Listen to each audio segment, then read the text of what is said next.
everyone, to all of my Viva Maximals, mga Viva Primals natin, to all my Virgins and Sims, and to all the wrestling smarks out there.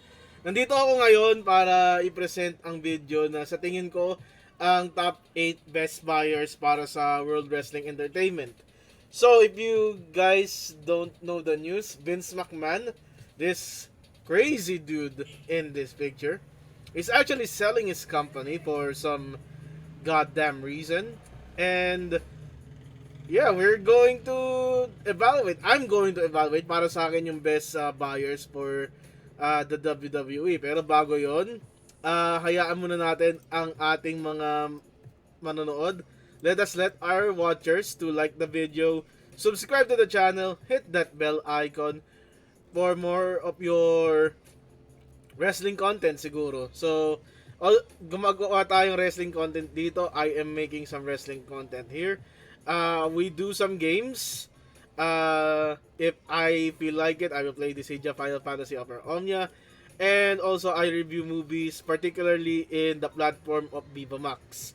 And every time there is a pay-per-view, I will review them day after, whether or not it is AEW, WWE, or NXT.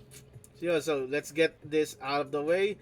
And let's talk about the potential or my top 8 favorite or top WWE buyers for 2023.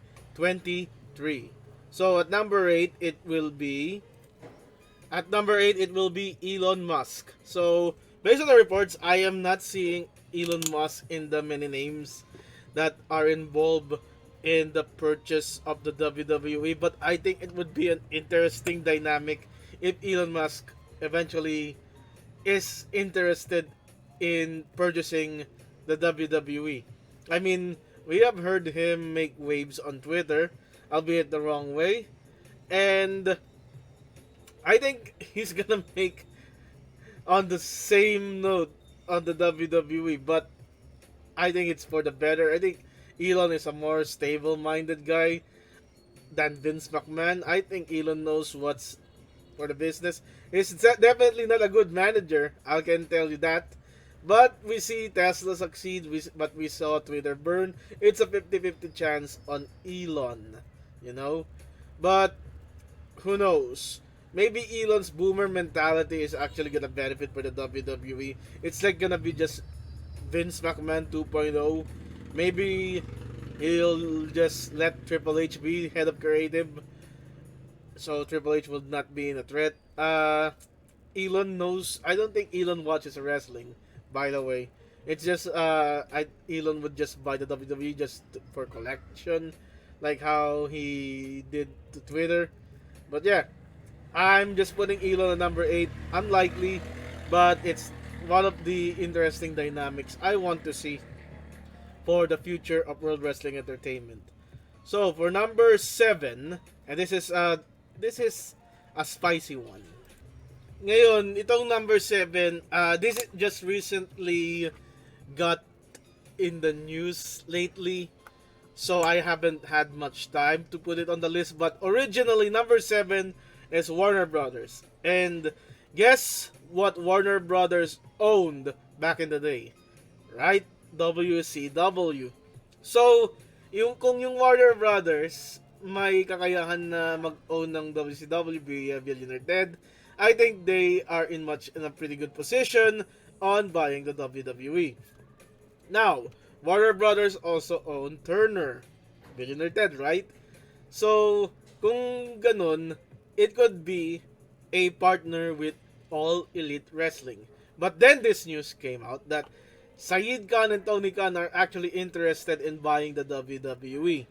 So, what we could have is the reverse of the WCW buyout in 2001, and Tony Khan would just have the very fate of the WWE in his own hands. And that would make wrestling a monopoly in the United States, disregarding the indie.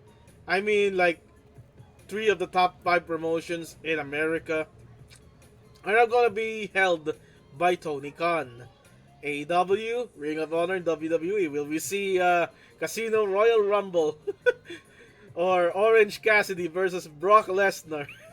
Are we going to have a unified AEW WWE Undisputed Universal Heavyweight Champion Roman Reigns?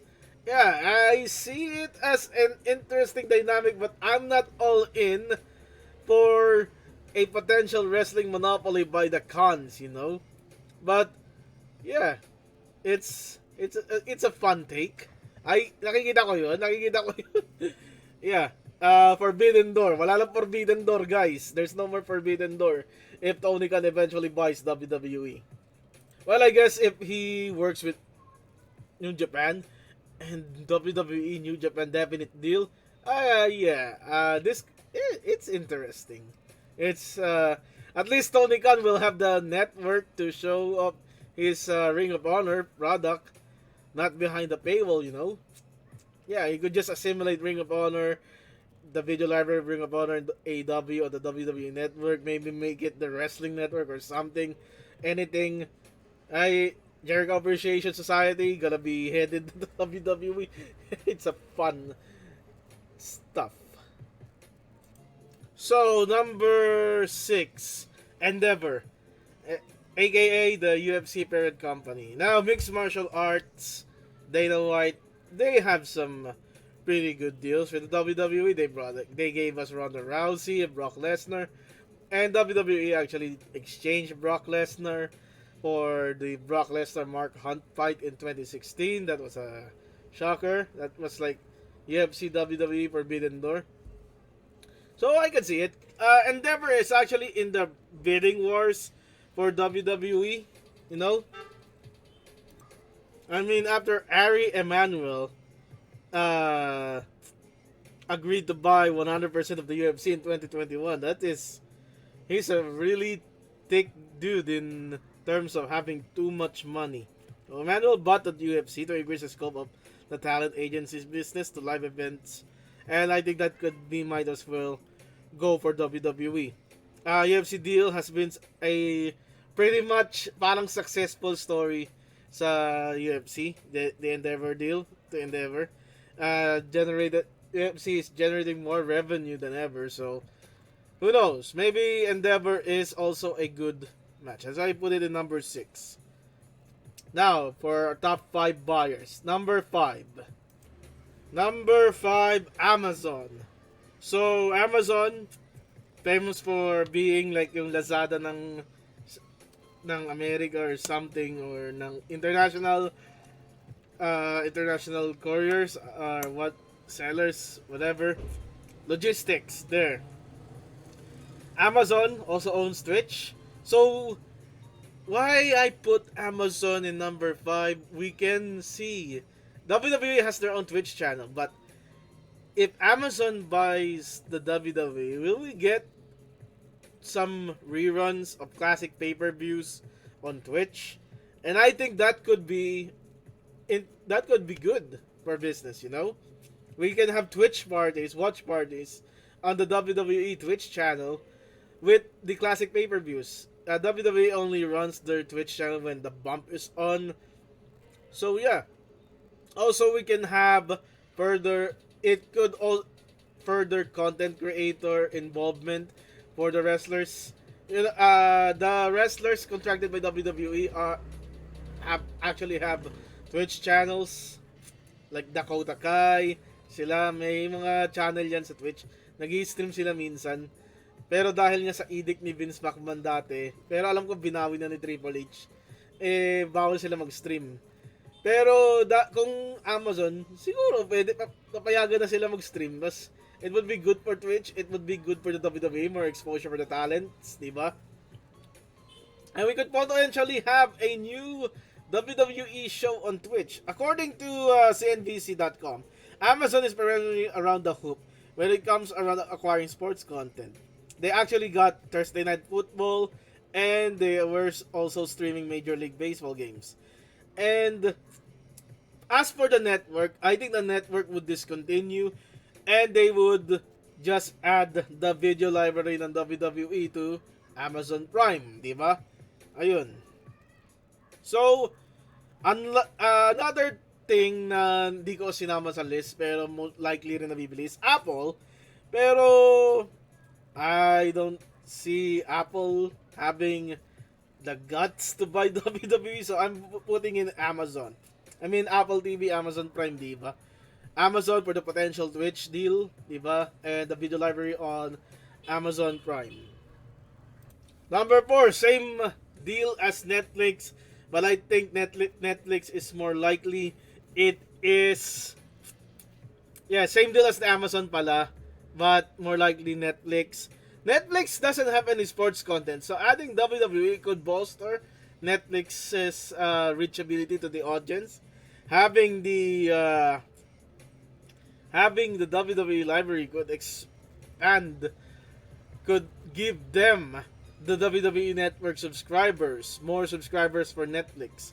And note that this isn't the first time WWE dealt with Netflix. They have that Undertaker game, yung interactive na pelikula kasama yung New Day. Tapos si Undertaker, papatayin niya yung New Day. Yeah, they have that. With Netflix being the largest platform, I can see it. I can see WWE preferring Netflix over Amazon. It's just that Amazon has a lot of options Netflix doesn't. But if it means Netflix showing Raw, SmackDown live on their platform, they are willing to do it. And I can see a resurgence. Ika nga. Netflix is known for their weekly content. Raw, SmackDown are weekly shows. They can immediately put live broadcasts of the shows. Same with Amazon, but ayun. And it actually targets more larger audience, blah blah blah. Yeah. It's a for me it's a tie between Netflix and Amazon. Just put Netflix on top 4, being much more of a bigger streaming service. Coming in at number 3 is Fox, the current distributor and company that has currently the rights to WWE SmackDown. Fox is huge. Now, does Fox even have a streaming service? I think Disney is their streaming service. So if you can see it, Fox on Disney. Pero hindi, tingin ko iwala yung Fox na division na to sa binili ng Disney. So, Fox would have Raw, SmackDown on FS1, on their network, in cable television in America. As for international distribution, Fox Asia, diba, it has some experience doing a deal with WWE. Fox Asia dito sa Pinas actually distributed Raw, SmackDown, and pay-per-views, NXT. And that's before the TV5 deal, which is disappointing to say at least. Now with currently na meron silang SmackDown, yeah, I like Fox. It's they already have a shake hand deal, kasi. So with Fox having an existing deal for WWE for Friday Night SmackDown, the company may feel the time is right, diba, to increase given its News Corp merger ambitions. So, actually, after selling most of its assets to Disney, we'll go to Disney later. I think meron silang pera na pwede pagbilhan for WWE. And actually, that's actually bad for the next company that we're going to talk about. NBC. Currently, NBC has the WWE video library, I think, sa United States. WWE actually streaming on Peacock. Some of WWE's content is on Peacock. So that's why I put NBC on top 2 over Fox. Kasi NBC also owns the USA Network where Raw is being shown. And if they manage to buy up WWE, they could actually show just SmackDown. And with the larger scope that NBC has with Peacock, yeah, it would be best for their corporation to do such sale. NBC is actually owned by Comcast, and Comcast has a market capitalization more than 160 billion. It can easily afford the company. So, if Comcast can lock up WWE without having to pay upcoming rights, they can use the IP, the intellectual property of WWE for, you know, theme parks, movies, yun nga, di ba? I'm just reading up from CNBC. Ayun. So, I think to yung number 2. And number 1. Yo, you'll see it. Number 1. On number 2, I actually discussed the intellectual property. And what's better way to do the intellectual property or marketed than Disney itself? So, for number 1, Disney is my preferred destination for WWE. So, Disney already has deal with overseas on distributing WWE to the Disney Plus application. So, kung on the benefit sa ating mga Pilipino, on the benefit to all those that are Filipinos, Disney acquiring WWE means that we will have, Disney Plus will potentially have the WWE video library. Disney acquiring WWE will have it as an intellectual property along with Marvel, Star Wars, Star Movies, what else? 20th Century Studios and National Geographic. Disney acquiring WWE will have WWE not just on Disney Plus sa overseas, but I think sa America may ESPN Plus doon. It would support the Raw, SmackDown, NXT to be broadcast live on ESPN Plus, while the classic pay-per-views or the video library itself is in Disney Plus. Also, merchandising to the theme park and business. And potential to be in Kingdom Hearts. Yet, this WWE Kingdom Hearts, I never see it. Actually, Nick Khan is talking to Disney CEOs about the sale, I guess. And I think Disney is the potential forerunner for the sale. So, it's between Disney and NBC for me. I think Disney is a better destination. That's why it's my top 1 out of the 8. Of course, there is no Saudi Arabia. Why would I give WWE to Saudi Arabia? You want... yeah? So, if the very fate of WWE hands are on this company, I would prefer to see it on Disney. And as my list, let me know in the comments, if you're gonna comment, what company do you want to buy WWE? Or should you think that Vince McMahon should just stay down and WWE run itself as its own company? This is Harriet. Thank you for watching. Goodbye. Good night. I should go.